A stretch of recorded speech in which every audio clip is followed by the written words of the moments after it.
नमस्कार दोस्तों, मैं अमीर कटारिया और आप देख रहे हैं Kataria fire academy YouTube channel. आज हम बात करेंगे एबीसी टाइप फायर एक्सटिंग्विशर के बारे में, उसका फुल स्पेसिफिकेशन, उसका jet length, working pressure, HPT, पूरा डिटेल में जानेंगे। तो वीडियो स्टार्ट करने से पहले छोटा सा रिक्वेस्ट है, अगर आप चैनल पर नए हैं तो प्लीज़ चैनल को सब्सक्राइब कीजिए और बेल आइकन का बटन जरूर दबाएं। तो वीडियो स्टार्ट करते हैं हम। आज का हमारा वीडियो रहेगा ABC type fire extinguisher full specification. अब इसका फुल स्पेसिफिकेशन में केमिकल का नाम क्या है, डिस्चार्ज टाइम, ऑपरेशन, यूज, ये सब जानेंगे। तो सबसे पहले मैं आपको इसका आईएस कोड बता देता हूं कि जो हमारा एक्सटिंग्विशर है एबीसी टाइप, वो किस आईएस कोड के अकॉर्डिंग डिजाइन किया जाता है। तो 13849 मैंने यहाँ पे लिखा है ये वाला, लेकिन अभी ये है। अगर आपसे कोई पुराने वाला पूछता है तो आपको यही बताना है 13849। अगर मैं खाली ये लिखता और फिर आप अपने वहाँ पे जहाँ पे आप जॉब कर रहे हैं वहाँ पे देखते तो आपको ये मिलेगा, तो फिर आप बोलोगे सर आपने तो गलत बता दिया। तो इसलिए मैं आपको बता रहा हूँ 2018 से सारे आईएस कोड खत्म करके सबका कॉमन एक ही कोड बना दिया गया है 15683। अगर आपसे कोई पुराने वाला पूछता है तो आपको ये बताना है, ठीक है। अब स्टार्ट करते हैं कि उसके अंदर केमिकल कौन सा भरा होता है। स्टोर प्रेशर की बात करते हैं हम एबीसी, चाहे वो 9 kg है और 10 kg है। अभी मैं आपको बता दूं, अब 10 kg खत्म करके 9 kg स्टार्ट कर दिया गया है। जितने पुराने थे वो सब 10 kg के हैं, लेकिन अभी 9 kg के आ रहे हैं, ठीक है। अब हम बात करते हैं केमिकल, उसके अंदर केमिकल कौन सा भरा जाता है। तो उसके अंदर होता है MAP, इसको मैप बोलते हैं, MAP भी बोल देते हैं शॉर्ट फॉर्म में, और इसका फुल फॉर्म है मोनो अमोनिया फॉस्फेट, ठीक है। उसके बाद डी टाइम मैंने लिखा है यहाँ पे, इसका मतलब है डिस्चार्ज टाइम, यानी जब हम उसको ऑपरेट करते हैं तो ऑपरेट करने के कितनी देर बाद वो खाली हो जाएगा। तो उसका टाइम है 30 सेकेंड के अंदर, 30 से 40, मैंने यहाँ पे खाली 30 लिखा है, 30 से 40 सेकेंड, इतनी देर में वो खाली हो जाएगा।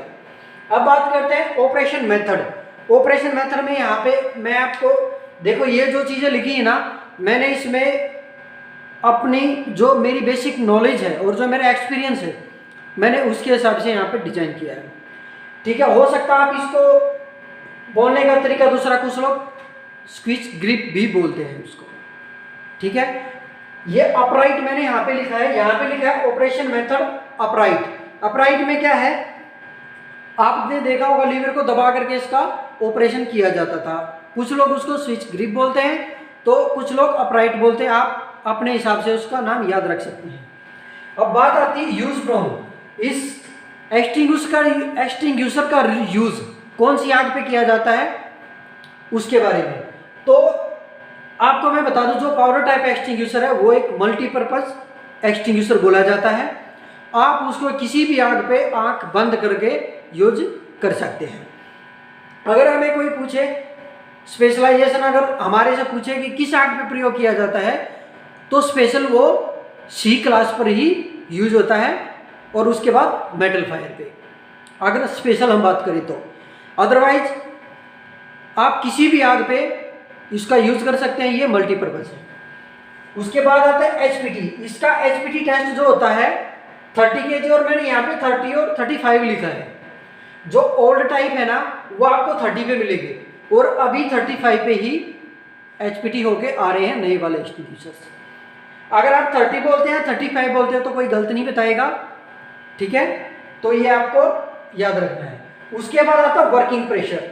वर्किंग प्रेशर अगर एक्यूरेट मैं आपको बताऊं ना, मैंने यहाँ पे 15 लिखा है और आपको हर जगह 15 ही मिलेगा, इसलिए मैंने यहाँ पे ही 15 ही लिख दिया। अगर हम एक्यूरेटली बात करें ना तो 14 kg होता है, 14 kg, ठीक है। लेकिन अभी ये सब पिछले वाले चैप्टर में चले गए, अब वो खत्म हो गए, सीधा 15 kg ही कंसीडर करते हैं और ये लिखा जाता है और यही पढ़ाया जाता है, ठीक है। अब इसके बारे में थोड़ा और डिटेल से जानेंगे हम। अभी हम अपनी नेक्स्ट स्क्रीन पर आ गए हैं। अभी मैंने ये ना उस वाले चैप्टर से जो पहले मैं आपको बता रहा था अभी जस्ट एक सेकंड पहले, तो उसमें मैंने यहाँ इसको ऐड नहीं किया था।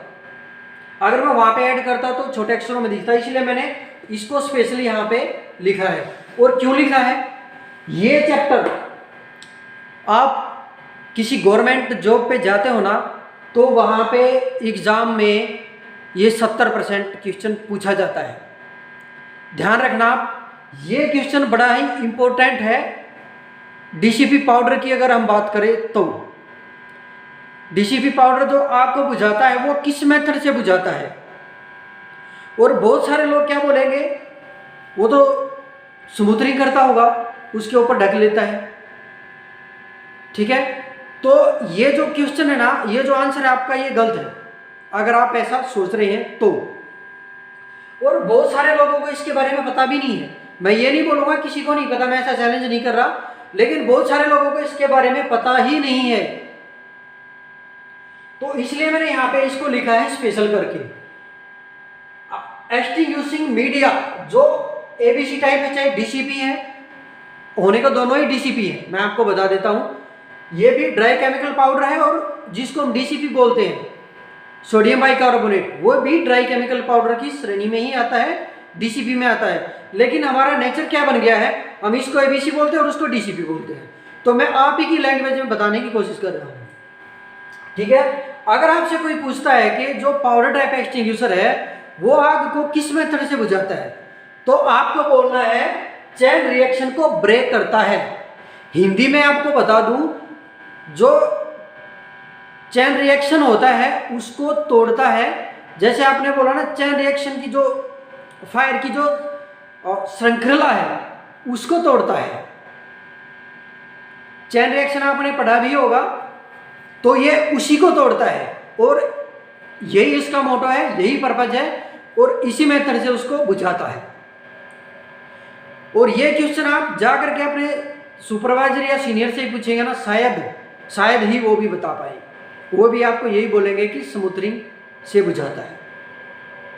ठीक है, लेकिन स्मूथनिंग नहीं करता है, ये चेन रिएक्शन को ब्रेक करता है। एज पर एनएफपीए मैं बात कर रहा हूं, एज पर एनएफपीए। ठीक है, उसके बाद जो स्मूथनिंग है ना, वो स्मूथनिंग कहाँ होती है, मेटल फायर पे। मेटल फायर पे स्मूथनिंग होती है वो, क्योंकि वो पाउडर ही इस हिसाब से डिजाइन किया जाता है कि उसके ऊपर गिरने के बाद वो पिघल जाता है और उसके ऊपर एक लेयर बना देता है, जिससे स्मूथनिंग हो जाती है और आग बुझ जाती है। लेकिन अगर हम इसकी बात करें तो वो चेन रिएक्शन को ही तोड़ता है। और जो मेटल फायर के लिए होता है वो स्पेशल पाउडर होता है, उसको TEC बोलते हैं, टैक पाउडर बोलते हैं, टर्निंग टैक्टिक क्लोराइड। उसके लिए भी मैंने वीडियो बनाई हुई है, आप चाहे तो देख सकते हैं। उसके बाद आती है इसकी थिकनेस। इसकी थिकनेस कितनी होती है, तो इसकी थिकनेस 1.8 mm होती है। तो इतना जितना मैंने आपको बताया है, जितना मेरे को याद था, मैंने आप लोगों को एक्सप्लेन करने की कोशिश की है। अगर कुछ चीज़ छूट गई है या हो सकता है कुछ ऐसा चीज़ हो अब और भी इम्प्रूवमेंट हो गया, तो आप कमेंट करके हमें बता सकते हैं। अगर कोई डाउट रह गया तो आप कमेंट करके पूछ भी सकते हैं। आपको वीडियो कैसा लगा कमेंट करके ज़रूर बताएं। आज तक के लिए इतना ही, और अभी तक भी आपने हमारे चैनल को सब्सक्राइब नहीं किया है तो चैनल को सब्सक्राइब कीजिए और बेल आइकन का बटन जरूर दबाइए।